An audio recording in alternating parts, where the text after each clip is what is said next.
50대 이후에 근육이 많이 빠졌다면 이것을 드시면 됩니다. 요새 들어 몸이 예전 같지 않다고 느끼시는 분들 계신가요? 만약 그런 분들이 계신다면 몸에 단백질이 부족한 것을 의심해 볼 수도 있습니다. 나이가 들면서 왜 단백질 섭취가 중요한지, 그리고 그에 따른 여러 가지 사실들을 알아보려고 하는데요. 나이 들수록 단백질이 더 중요하다는 말을 들어보신 분들도 많이 있을 거예요. 우리 몸의 필수 영양소라는 단백질, 이 단백질 섭취가 중요한 이유 5가지를 알려드릴게요. 첫 번째는 근감소증 예방입니다. 나이가 들면 근육량이 자연스럽게 줄어들게 되는데요. 이를 근감소증이라고 합니다. 근감소증은 근육이 빠르게 줄어드는 질환으로 단백질은 근육을 구성하는 주요 성분인데요. 단백질을 충분히 섭취하지 않으면 근육량이 급격히 줄어들게 되고, 이렇게 되면 근력도 같이 약화되며 근감소증을 유발할 수 있습니다. 단백질이 부족하게 되면 그 진행이 훨씬 더 빨라질 수 있는데요. 근육이 줄어들게 되면 일상생활을 하기 어려워지고, 이렇게 되면 근육이 더 감소하게 되는 악순환이 생길 수 있습니다. 단백질 섭취와 운동을 병행하는 게 가장 좋겠죠? 단백질이 중요한 이유 2번째는 면역력 증가입니다. 단백질과 면역력이 연관이 있다고 하시며 의아해 하시는 분들이 있으시죠? 단백질은 우리 몸속의 세포 그리고 장기뿐만 아니라 수많은 호르몬을 구성하는 중요 요소입니다. 또 단백질은 면역 시스템에서 중요한 역할을 하는 항체와 효소를 생성하는데 백혈구라고 많이 들어보셨죠? 이 백혈구는 감염을 인식하고 싸우는 주요 면역 세포인데요. 이 백혈구가 주로 단백질을 사용하여 병원균을 인식하고 항체를 만들어 병원균을 물리치는데 중요한 역할을 합니다. 또한 우리 몸의 중요한 면역 세포도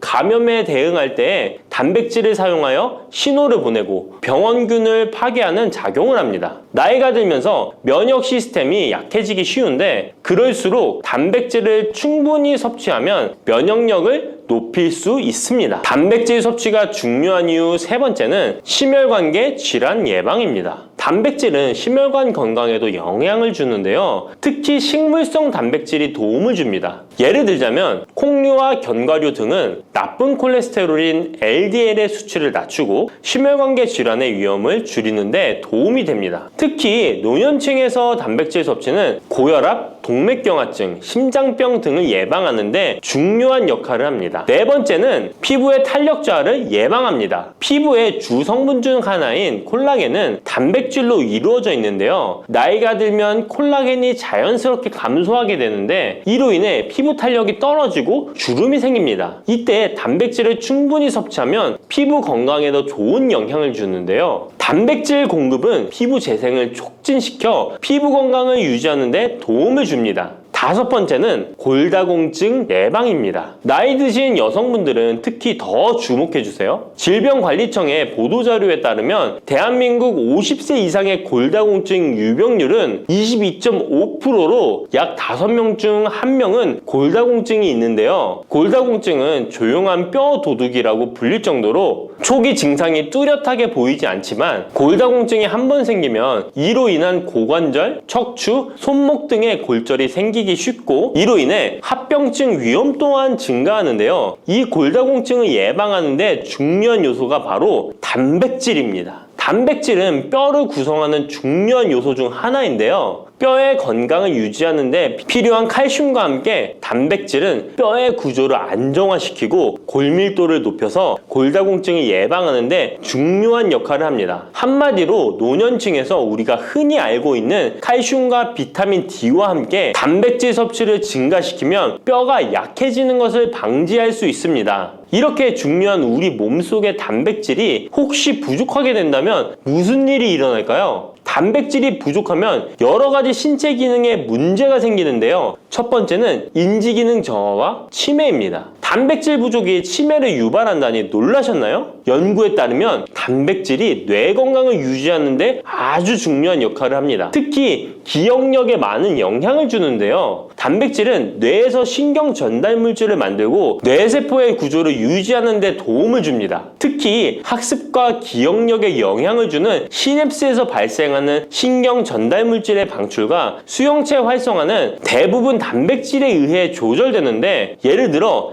NMDA 수용체와 AMPA 수용체는 기억 형성에 중요한 역할을 하며 이것들은 모두 단백질로 구성되어 있습니다. 그래서 충분한 단백질을 공급받지 못하면 뇌 기능이 떨어지고 치매나 인지 기능 저하의 위험이 점점 커질 수 있는 가능성이 있다는 것이에요. 이러한 단백질 섭취가 우리 몸에 얼마나 중요한 영향을 끼치는지 다시 한번 아셨죠? 또 단백질이 부족하면 탈모도 일어날 수 있다는 거 아시나요? 혹시 머리카락이 점점 얇아지고 있는 거나 빠지고 있는 것 같다고 느끼시나요? 탈모도 단백질 부족과 관련이 있습니다. 우리 머리카락도 단백질인 케라틴으로 주로 이루어져 있기 때문에 단백질이 부족하면 머리카락이 자연스레 약해지고 그 증상이 점점 심해지면 탈모가 올 수 있습니다. 우리가 광고로 많이 접하는 탈모 영양제 같은 경우도 맥주 효모 성분과 머리카락을 이루고 있는 아미노산 단백질로 구성이 되어 있는 것을 보면 쉽게 이해가 가실 거예요. 그러니 건강한 모발을 생각한다면 단백질을 잊지 말고 섭취해야겠죠? 그런데 말입니다. 왜 노년층이 단백질을 더 많이 섭취해야 하는 걸까요? 젊은 사람들보다 더 중요한 이유가 있을까요? 그 이유는 노년층은 근육이 자연스럽게 감소하고 신진대사도 느려져서 기초대사량이 감소하기 때문에 체지방률이 증가할 수 있고 단백질의 체내 합성 능력 또한 떨어지게 되는데요. 그러면 근육량이 줄어들게 되고 그만큼 신체 활동도 힘들어지면서 일상생활에서 어려움을 겪을 수 있는 것입니다. 그래서 노년층일수록 단백질을 충분히 섭취해서 근육을 유지하는 게 매우 중요하답니다. 그런데 노년층은 소화 기능이 떨어지기 때문에 사실 고기나 생선 같은 동물성 단백질을 섭취하는 게 불편할 수 있고 또 나이가 드시면서 식사량이 감소하거나 식사 준비의 번거로움도 매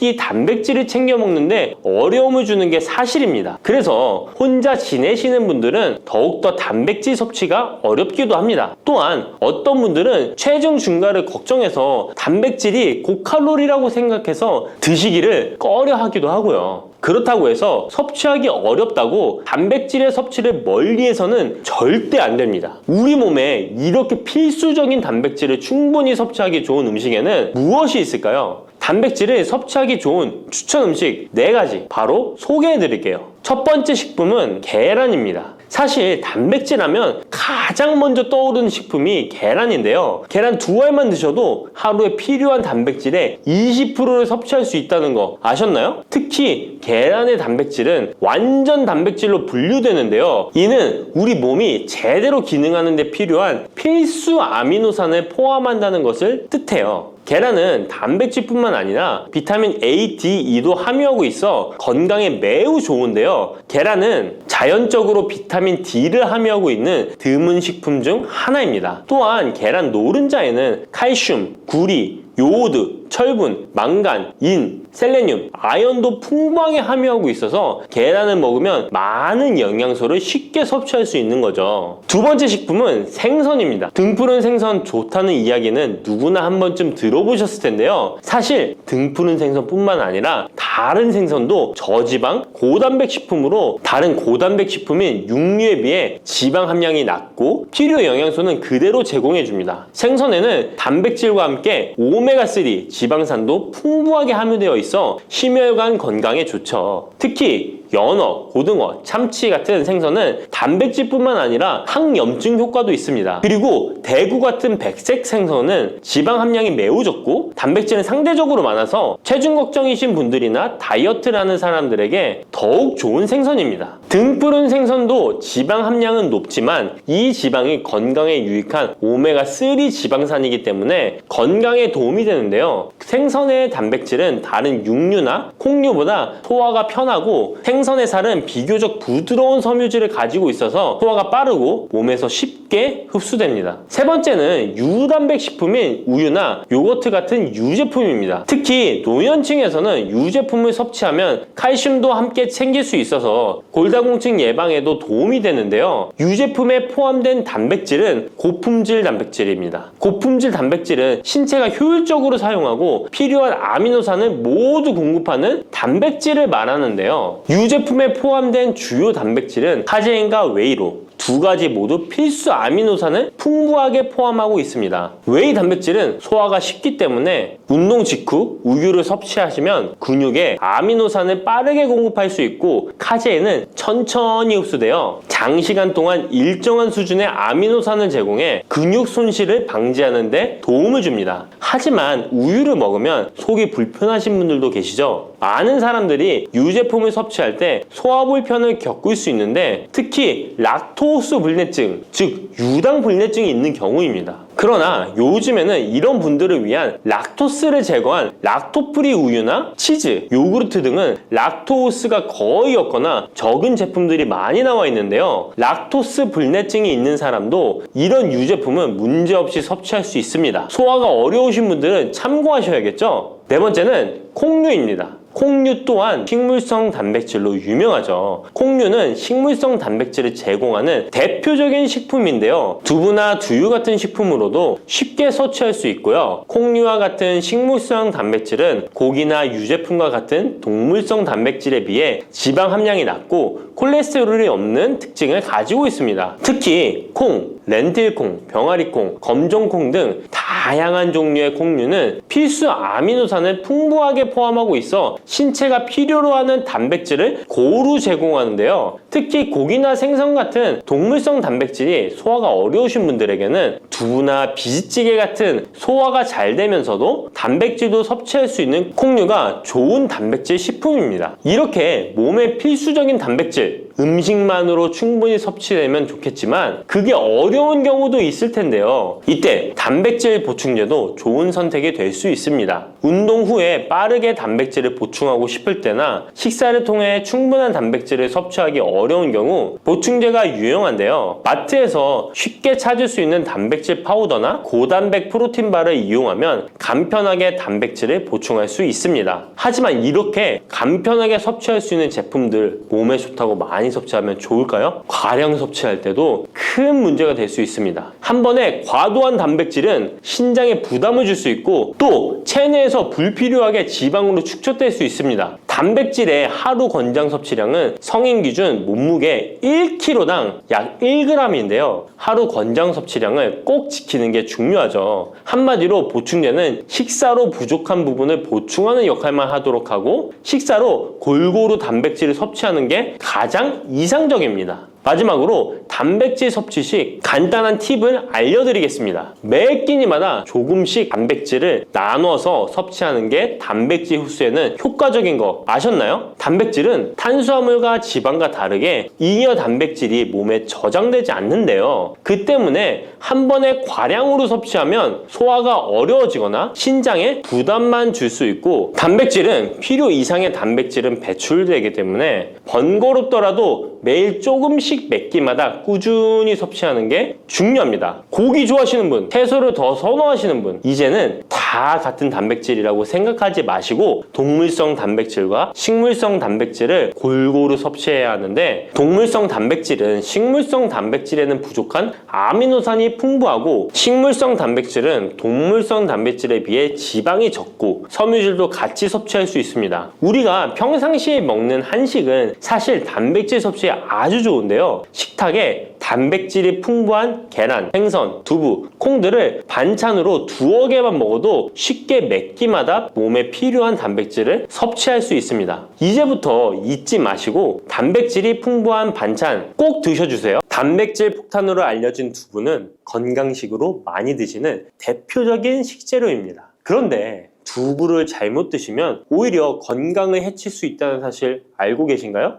두부를 먹을 때 독이 되는 최악의 경우 그리고 두부를 어떻게 먹어야 우리 몸에 보약이 될 수 있는지에 대해 알려드리겠습니다. 두부가 오히려 건강을 해치는 첫 번째는 바로 GMO 유전자 변이된 콩으로 만든 두부를 먹을 때입니다. 2018년 보도자료를 보면 수입콩을 사용해 만든 두부 7종류 중에서 6종류가 GMO 성분이 검출되어 파문이 일었던 적이 있습니다. GMO는 원래 생산성을 향상시켜 식량 부족 문제를 해결하고 비타민, 미네랄 등의 영양소를 강화하거나 질병 저항성을 높여 건강에 도움을 주기 위해 유전자를 변이하여 재배하는 것입니다. 또 제초제나 살충제의 사용량을 줄일 수 있어서 환경오염도 줄일 수 있는 장점이 있습니다. 하지만 이렇게 재배된 것을 섭취했을 때 건강에 대한 안정성 문제와 생태계 파괴 등의 논란은 끊이지 않고 있습니다. 우리나라에서는 GMO 재배를 법으로 금지하고 있으며 많은 나라들이 GMO의 수입과 생산을 규제하고 있습니다. GMO 식품을 꾸준히 섭취할 경우 건강에 문제가 생길 수 있는데요. 2년 동안 실험지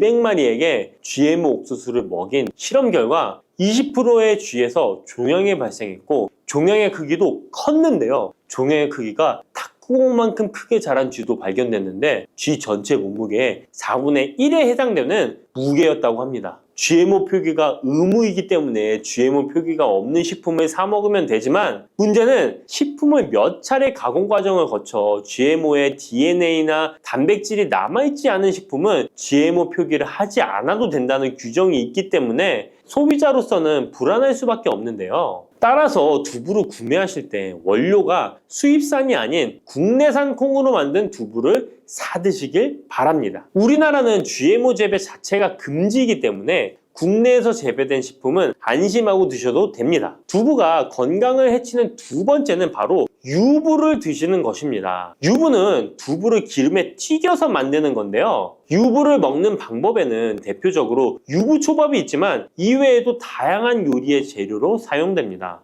유부의 고소한 맛과 부드러운 식감 때문에 다양하게 사용되지만 건강에 해로울 수 있으니까 주의하셔야 됩니다. 두부를 기름에 튀겨 만든 유부는 칼로리가 높아질 뿐만 아니라 트랜스 지방이 생성됩니다. 트랜스 지방은 혈관 내 콜레스테롤을 증가시키고 심혈관 질환의 위험을 증가시킵니다. 이로 인해 대사증후군과 뇌 기능에도 영향을 미쳐 인지력, 학습 능력을 감소시키는 부작용을 일으킬 수 있습니다. 유부를 아예 드시지 말라는 게 아니라 맛이 좋고 간단하게 식사 대용으로 드실 수 있는 유부만 맛이 좋고 간단하게 식사 대용으로 드실 수 있는 유부지만 과하게 드시지 않고 적절히 드시면 좋겠죠? 세 번째, 두부를 드실 때 주의할 점은 시금치와 함께 드시면 안 된다는 것입니다. 시금치는 철분이 풍부하게 함유되어 있어 빈혈 예방에 효과적으로 알려져 있습니다. 또한 비타민 A, 루테인, 제아잔틴 등의 영양소가 풍부하여 눈 건강 증진에 탁월한 효능이 있고 마그네슘, 비타민 K 등이 풍부해서 뼈 건강 증진에 효과적인 것으로 알려져 있습니다. 그러나 문제는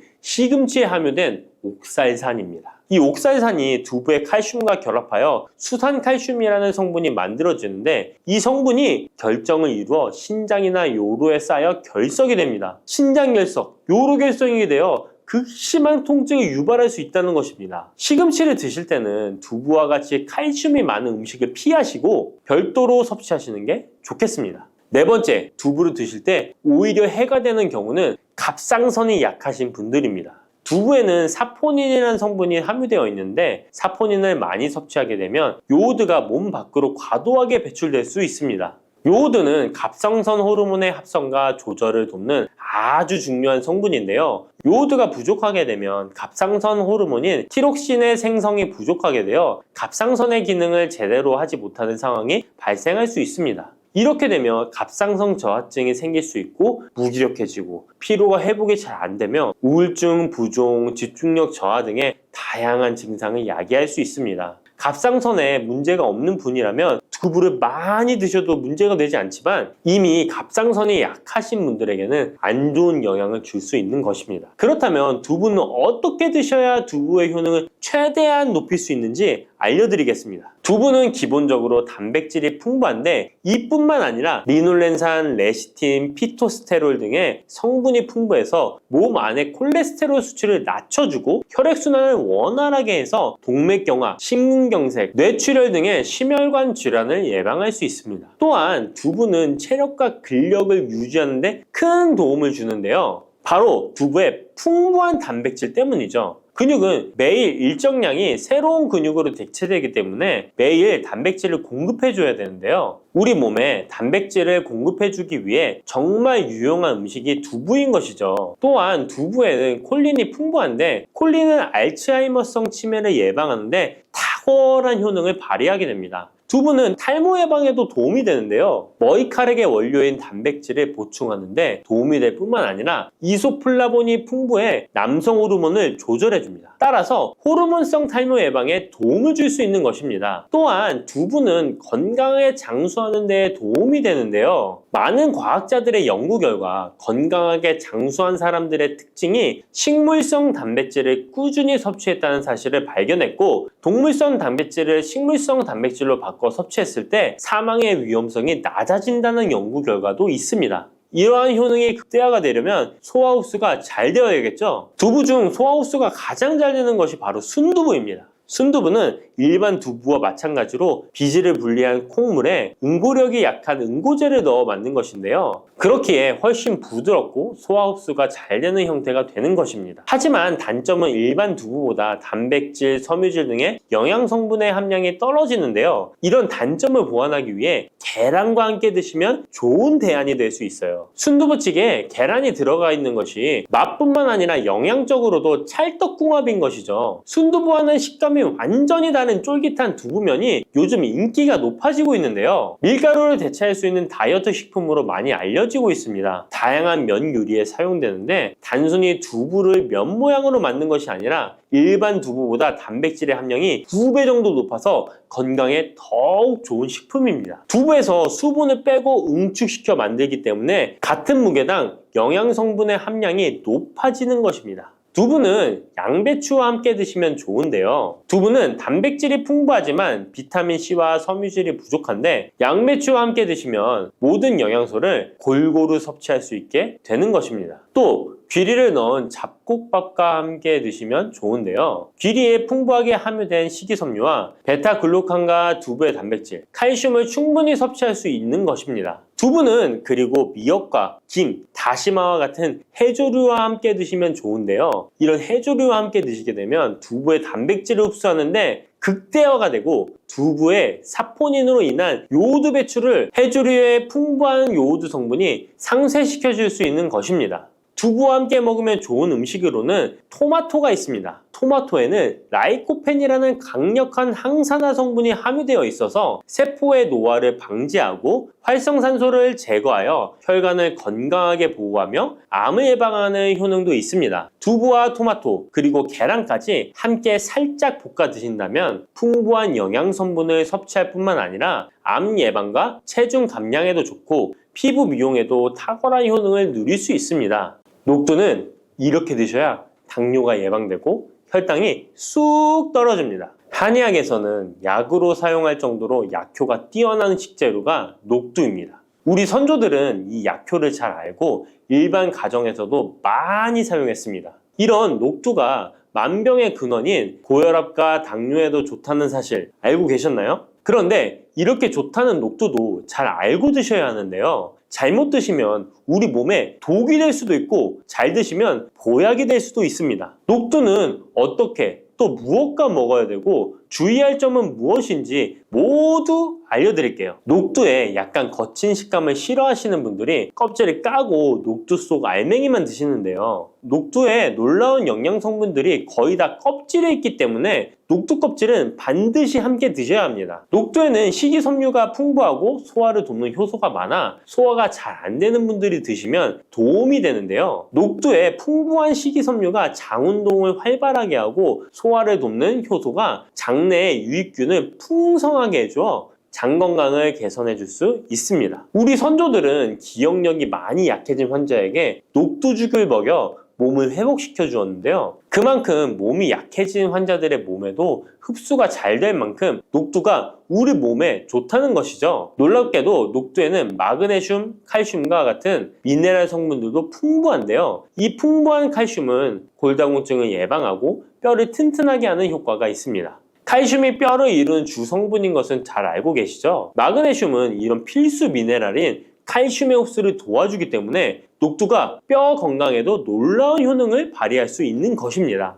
그런데 녹두는 성질이 차기 때문에 몸이 찬 분들은 주의해서 드시는 게 좋은데요. 이 때문에 녹두의 껍질을 벗기고 드시는 분들이 있습니다. 하지만 마늘과 함께 드신다면 몸이 찬 분들도 조금 더 편안하게 녹두를 드실 수 있습니다. 마늘의 따뜻한 성질이 녹두의 찬 성질을 중화시켜주기 때문이죠. 이뿐만 아니라 마늘이 대표적인 항암식품인 사실은 알고 계시잖아요. 마늘에는 S알리시스테인과 알리신이라는 성분이 풍부해서 암세포를 억제하고 사면시켜주는 효능이 있습니다. 또한 강력한 항산화 성분인 폴리페놀이 많이 들어있어서 나쁜 콜레스테롤의 성장을 막아 혈관을 깨끗하게 만들어주기 때문에 심혈관 질환에 매우 탁월하답니다. 이뿐만 아니라 체내 지방의 대사를 촉진하여 지방 분해를 통해 체지방을 제거하고 비만을 예방하는 효능까지 있는 놀라운 식품이죠. 그래서 마늘을 녹두와 함께 드시면 시너지 효과가 있기 때문에 우리 몸에 보약이 될 수 있습니다. 마늘과 녹두를 함께 먹을 수 있는 가장 간단한 방법은 마늘 녹두밥을 지어 먹으면 되는데요. 녹두를 물에 충분히 불려서 밥을 하시면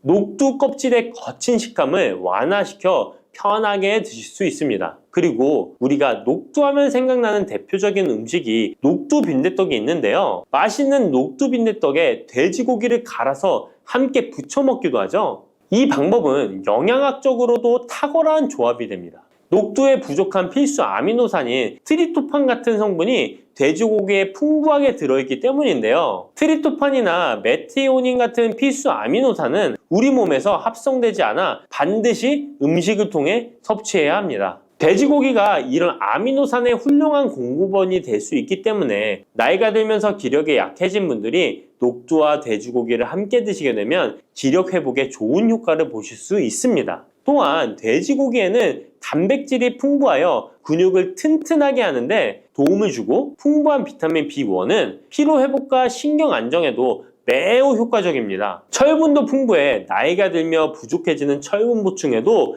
효과를 볼 수 있고 필수 지방산인 리놀렌산이 많아 동맥경화와 고혈압 같은 성인병의 예방, 아연, 셀레늄, 비타민 B6 등의 영양소가 면역력을 강화하는 데에도 도움을 줍니다. 녹두는 또한 혈당을 낮춰주고 인슐린 감수성을 높여주는 효능이 있어서 당뇨 관리에도 너무 좋은 식품인데요. 풍부한 식이섬유는 소장에서 당의 흡수를 지연시켜주고 다양한 미네랄과 비타민이 당뇨로 인한 합병증을 예방하는 데에도 좋은 효능이 있습니다. 이때 팥과 함께 드시면 이런 효과들이 매우 높아집니다. 팥은 강력한 항산화 성분인 안토시아닌이 풍부해서 혈관의 활성산소를 제거해주고 혈관세포의 손상을 예방해줘서 혈관을 깨끗하고 건강하게 해줄 수 있습니다. 2014년에 발표된 한 연구에서 팥을 섭취하는 것이 2형 당뇨병 환자의 혈당 수치와 인슐린 저항성을 개선하는 데 도움이 되는 것으로 보고됐습니다. 이 연구에서는 4주 동안 매일 팥을 섭취한 결과 당뇨 환자들의 공복 혈당 수치가 평균 19.5% 감소하였고 인슐린 저항성이 감소하는 결과를 볼 수 있었습니다.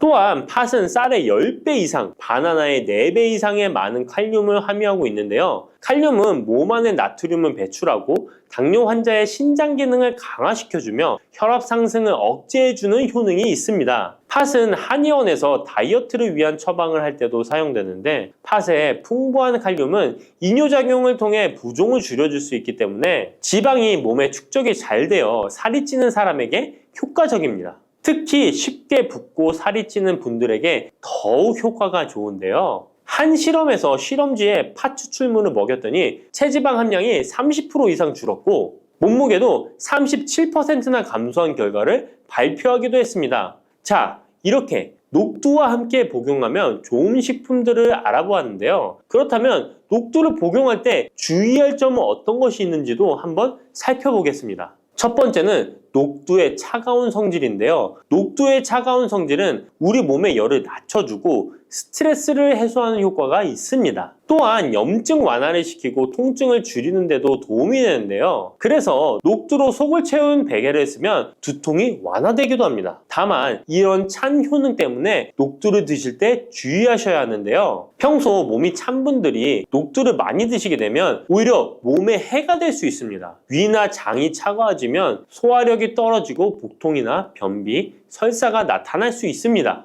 이런 분들이 녹두를 드시려면 앞에서 알려드린 대로 마늘과 함께 드셔보시기 바랍니다. 그리고 두 번째 주의할 점은 바로 녹두의 강력한 해독작용입니다. 녹두의 해독작용은 우리 몸의 중요한 장기 중 하나인 간에 많은 도움을 주는데요. 간은 우리 몸의 독소를 해독하는 역할을 맡고 있는데 녹두가 이런 간의 해독 기능을 도와주게 됩니다. 녹두의 풍부한 단백질과 펩타이드는 간 해독 작용에 필요한 글루타치온의 원료를 공급해주며 체내의 중금속과 독성 물질과 결합하여 몸 밖으로 내보내는 역할을 하게 됩니다. 특히 중금속 해독 연구에서는 납, 카드뮴 등의 흡수를 억제하거나 배출을 도와서 독성 완화 효과를 보여주기도 했습니다. 하지만 이런 효과가 우리가 보약을 복용하는 경우에는 상극이 될 수 있습니다. 보약의 효과가 녹두의 해독작용 때문에 많이 사라져버릴 수 있기 때문입니다. 그래서 한의원에서 한약을 지으면 녹두나 숙주나물을 먹지 말라고 얘기하는 겁니다.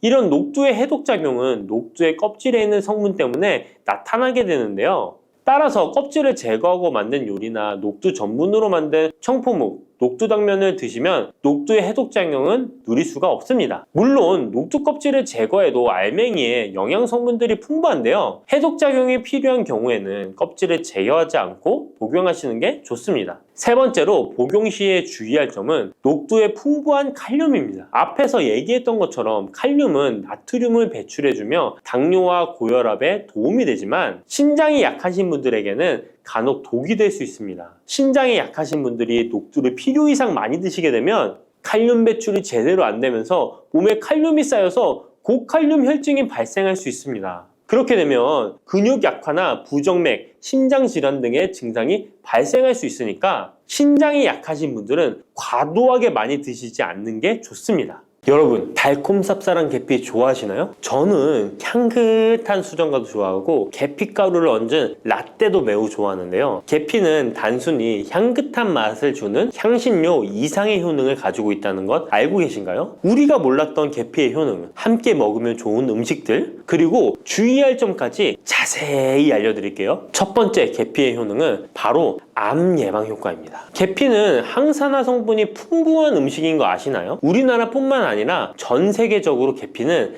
많은 사랑을 받고 있는데요. 향이 좋을 뿐만 아니라 계피의 효능 또한 뛰어나기 때문입니다. 계피에는 항산화 물질이 함유되어 있는데요. 이런 항산화 물질은 우리 몸의 세포가 노화되거나 손상되는 것을 막아주는 역할을 합니다. 특히 계피에 들어있는 시나믹 알데하이드라는 성분이 강력한 항암 효과를 가지고 있어 암세포의 성장을 억제하는 효과가 있는 것이죠. 연구에 따르면 계피는 특히 대장암이나 간암 예방에 효과적일 수 있다고 하는데요. 계피에는 항산화 물질인 폴리페놀이 풍부하게 함유되어 자유라디칼이라고 불리는 유해한 분자로부터 세포를 보호하는 역할을 합니다. 자유라디칼은 암 예방과 관련된 DNA 손상을 일으킬 수 있으므로 항산화 작용을 통해 암 예방에 도움을 줄 수 있습니다. 꾸준히 섭취하면 암 예방에 큰 도움이 될 수 있겠죠? 계피의 놀라운 효능 두 번째는 탁월한 콜레스테롤 관리입니다. 계피는 콜레스테롤 수치 조절에도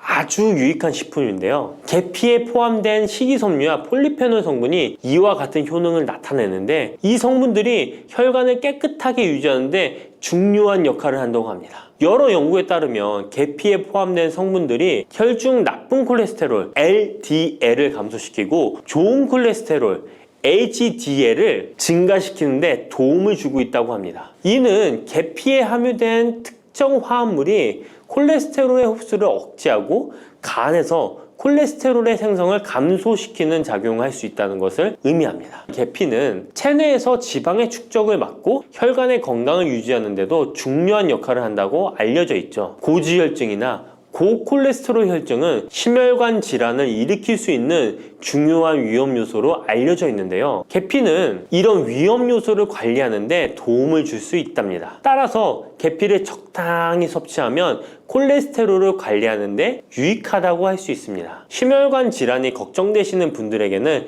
정말 좋은 식품이죠. 세 번째, 계피의 아주 놀라운 효능은 바로 당뇨병 예방입니다. 당뇨병은 많은 분들이 고통받고 있는 질병이죠. 주위에 당뇨병 때문에 혈당 관리 하시는 분들 자주 볼 수 있는데요. 그런데 계피가 당뇨병 관리에 큰 도움이 된다고 하니 놀랍지 않나요? 계피에 함유된 크로모라는 성분이 인슐린 민감성을 높여주어 혈당 수치를 안정시키는데 도움을 줄 수 있다고 하는데요. 연구에 따르면 계피를 꾸준히 섭취한 사람들은 식후 혈당이 급격하게 상승하는 것을 막을 수 있다고 합니다. 또한 계피에 포함된 시네믹 알데하이드 성분이 인슐린 민감도를 높여주고 혈당 수치를 안정시키는데 도움을 준다고 알려져 있죠. 이 성분이 인슐린이 더 잘 작용하도록 돕기 때문에 혈당을 효과적으로 조절하는데 도움을 주는 역할을 할 수 있습니다. 우리나라보다 더 계피를 좋아하는 인도에서 계피 섭취와 대사증후군에 관련한 실험이 진행되었는데요. 인도 델리 학교에서 진행한 실험 연구에 따르면 대사증후군이 있는 116명을 두 그룹으로 나눈 뒤 16주간 한 그룹은 계피 추출물을 섭취하고 다른 한 그룹은 계피가루가 들어있다고 속인 가짜 약을 섭취하게 했는데요. 16주 뒤 확인했더니 계피 추출물을 먹은 그룹은 가짜 약을 먹은 그룹에 비해 대사증후군에 악영향을 주는 체중, 혈당,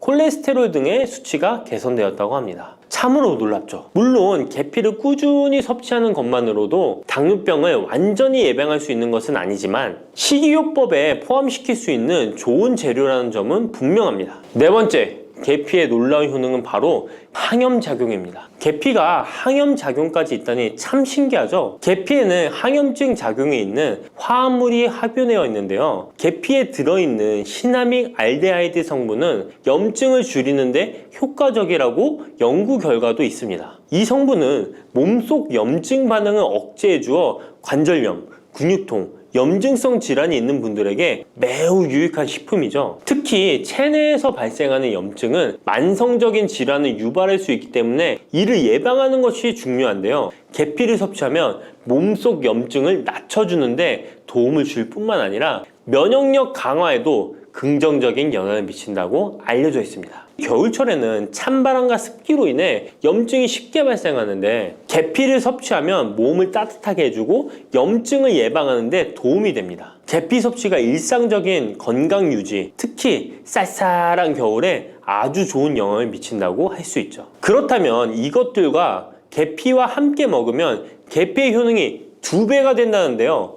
계피와 함께 먹으면 더 좋은 음식은 무엇일까요? 바로 알려드릴게요. 계피와 함께 먹으면 좋은 음식, 첫 번째는 요거트입니다. 계피를 요거트와 함께 먹으면 정말 맛있고 건강에도 좋다는 거 아시는 분 있나요? 혹시 그릭 요거트나 프로바이오틱스 같은 단어들 들어보셨죠? 요거트에는 단백질, 칼슘, 프로바이오틱스 등의 영양소가 풍부하게 함유되어 있는데요. 요거트는 발효식품으로 몸에 좋은 프로바이오틱스가 풍부해서 장 건강에 도움을 주는데 계피와 요거트를 함께 섭취하면 서로 시너지 효과를 낼 수 있습니다. 그리고 계피 항염작용과 혈당 안정 효과가 더해져서 건강을 더욱 향상시킬 수 있죠. 요거트에 계피를 넣으면 소화 기능을 개선하고 특히 요거트에 계피를 넣으면 체내 지방을 태우는데 도움이 되는 효과가 있어 요거트와 계피를 함께 섭취하면 소화를 돋고 체중 관리에도 매우 좋습니다. 그게 다가 아니죠. 계피의 매콤달콤한 향이 요거트와 잘 어울려 맛있게 즐길 수 있습니다. 요거트를 자주 드시는 분들은 꼭 한번 계피를 뿌려서 드셔보세요. 샐러드 드실 때 드레싱으로 요거트를 사용한 뒤 그 위에 계피가루 톡톡 뿌려서 드시는 것도 아주 좋은 계피와 요거트 활용법입니다. 계피와 찰떡궁합인 식품 두 번째는 사과입니다. 계피와 사과는 정말 잘 어울리는 조합인 거 아시나요? 사과에는 비타민C와 식이섬유, 항산화 성분이 풍부해서 면역력 강화와 소화에 도움을 주는 과일인데요. 계피는 당뇨병 예방과 관리에 도움을 주며 혈당 조절에 효과적인데요. 계피와 사과를 함께 먹으면 두 가지 재료의 장점이 더해져 더욱 효과적인 건강 관리가 가능하다는 것이에요. 그리고 이 두 가지가 만나면 체중 관리에도 큰 도움이 된다니 같이 안 먹을 이유가 없겠죠. 맛 또한 더욱 좋아지는데요. 계피는 사과의 달콤한 맛을 더욱 풍부하게 만들어주는데 서양에서는 디저트로 사과파이에 계피가루를 얹어 향긋하게 즐기는 게 유명하죠. 같이 섭취할 때는 사과에 계피를 뿌려서 간단히 먹거나 사과를 얇게 썰어 계피를 뿌려 먹으면 더욱 맛있고 건강한 간식이 될 수 있다는 것 기억해 주세요. 세 번째, 계피와 먹으면 좋은 음식은 바로 커피입니다. 계피와 커피는 정말 좋은 궁합을 자랑한다는 거 아셨나요? 커피는 카페인 덕분에 활력을 주는 음료인데요. 커피의 쓴맛이 사람마다 호불호가 갈릴 수 있습니다. 그런데 계피를 커피에 넣으면 그 쓴맛이 부드럽게 변화하면서 더 풍부하고 깊은 맛을 느낄 수 있는데요. 계피가 커피의 쓴맛을 부드럽게 감싸주기 때문에 커피를 마시는 동안에 입안에 더 부드러운 느낌을 주게 되는 것이죠. 계피는 항염증 효과와 항산화 효과가 뛰어나서 커피와 함께 마시면 건강 효과도 한층 더 올라가는데요. 커피 자체에도 많은 항산화 물질이 포함되어 있는데 계피 역시 강력한 항산화 성분을 가지고 있기 때문에 둘을 합쳐 마시면 체내 염증을 줄여주고 세포를 보호하는 효과를 볼 수 있는 것이에요. 계피와 커피를 함께 마실 때 또 다른 장점이 있는데요. 그건 바로 혈당 조절에 있습니다. 커피는 그 자체로 혈당을 빠르게 올리는 경향이 있는데요. 계피가 이 과정을 완화시켜주면서 커피를 드실 때 혈당이 급격하게 상승하는 것을 방지할 수 있습니다. 그래서 당뇨가 있으신 분들께도 이 두 음료의 조합은 매우 추천드립니다. 그렇다면 계피와 커피는 어떻게 함께 먹는 게 좋을까요? 계피와 커피를 함께 즐기기 위한 가장 간단한 방법은 계피가루를 커피에 넣는 것인데요. 커피가 다 내려준 후 4분의 1티스푼의 계피가루를 넣고 잘 저어주면 계피의 향이 커피와 자연스럽게 어우러져 향긋한 커피 한 잔을 만들 수 있습니다. 계피를 너무 많이 넣으면 커피의 맛이 너무 강해질 수 있으니 적당량을 넣어주는 것 잊지 마세요. 또한 계피 스틱을 사용해 커피를 우려내는 방법도 있는데요. 커피를 내린 후에 계피 스틱을 커피에 넣고 몇 분간 우려내면 계피의 향이 은은하게 배어들어 훨씬 더 맛있고 건강한 커피를 즐길 수 있습니다. 계피 스틱을 사용하면 시각적으로도 멋진 효과를 줄 수 있기 때문에 커피를 더욱 고급스럽고 멋스럽게 즐기고 싶다면 계피와 커피 꼭 한번 같이 우려보세요. 계피와 찰떡궁합 꿀조합을 알려드렸다면 이번에는 계피와 함께 먹으면 몸에 해가 되는 음식이 있다는 것을 알고 계신가요? 그것은 바로 귤이나 자몽, 레몬 같은 시트러스 계열의 과일인데요. 계피와 시트러스 계열 과일을 함께 먹으면 안 되는 이유 바로 알려드릴게요. 많은 분들이 시트러스 계열 과일, 예를 들어 오렌지나 레몬을 좋아하시는데요. 이 과일들은 비타민C가 풍부하고 상큼한 맛이 참 일품이죠. 하지만 계피와 시트러스 과일을 함께 먹을 때는 주의가 필요한데요. 계피의 주요 성분 중 하나인 시나몰은 계피가 가진 가장 독특한 향을 만들어내는 성분. 계피의 주요 성분 중 하나인 시나몰은 계피가 가진 독특한 향을 만들어내는 성분인데 이 시나몰이 시트러스 계열 과일의 산성 성분과 결합하면 위에서 소화가 잘 되지 않거나 불편한 증상을 유발할 수 있습니다. 특히 속쓰림이나 위경련이 일어날 수 있는데요. 이는 계피와 시트러스 과일이 소화 효소의 분비를 방해하고 서로 반응하면서